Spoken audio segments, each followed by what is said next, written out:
nagawa po ng mga pasapasa sa Kongreso? Gusto mo naman po Basta tuloy-tuloy po ang iba't ibang mga panukalang batas at programa na talagang makakatulong po sa mga nangangailangan, maging kabataan man yan, kababaihan, basta lahat po ng nangangailangan ng tulong ay nais ko pong ipagpatuloy ang sinimulan ng aking mga magulang din at tulong nila sa amin na talagang magbigay ulit sa ating komunidad, sa ating kapwa at siguraduhin na tulungan natin yung mga kababayan natin na makamit ang kanilang mga pangarap para sa kanilang sarili at kanilang mga pamilya. Ma'am, recently po, tumaas po kayo sa SWS survey. So, saan nyo po ina-attribute? Yes, Mas wag mo masyadong yung...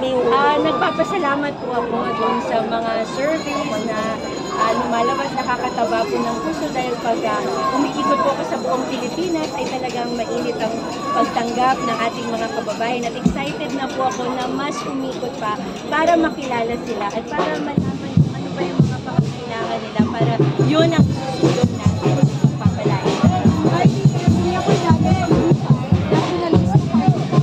Paano po yung magiging dynamics natin sa kampanya with Senator Amy Marcos considering that she left the alliance ng Bagong Pilipinas? Well, I mean, obviously when we go around, we always support each other. Senator Amy is a member of the Nationalista Party at kung maaari kaming magsama pag umiikot kami and talagang I don't think there's a problem with that. Pero may plano na, mag-iikot na kayo kasama kayo tatlo, ni Senator Pia, di ba? Yes po, I mean, may plano po tayo na umikot kasama ang mga miyembro ng alyansa at syempre mga miyembro ng ating partido. And last from my end, how do you want to respond to critics saying that Villar are an example of a political dynasty in the country?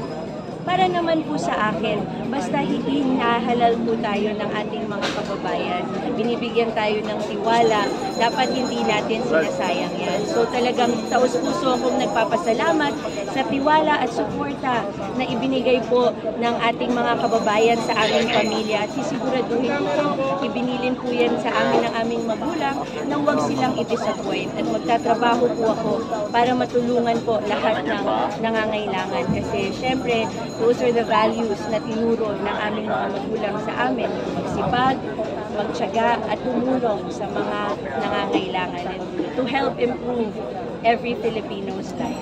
Follow-up lang kay Senator Amy, sabi niya hindi raw siya nagpaalam sa nasyonalista, nabibitaw siya sa alyansa. Okay lang ba yun sa inyo? Na kayong dalawa ni Senator Pia with the alyansa, siya na nasyonalista din but not part of the alyansa? Para sa amin naman po, she remains a member of the Nationalista Party and we will welcome her as such. So I think she's spoken to everyone naman and it's okay, we will support her. Thank you. Okay.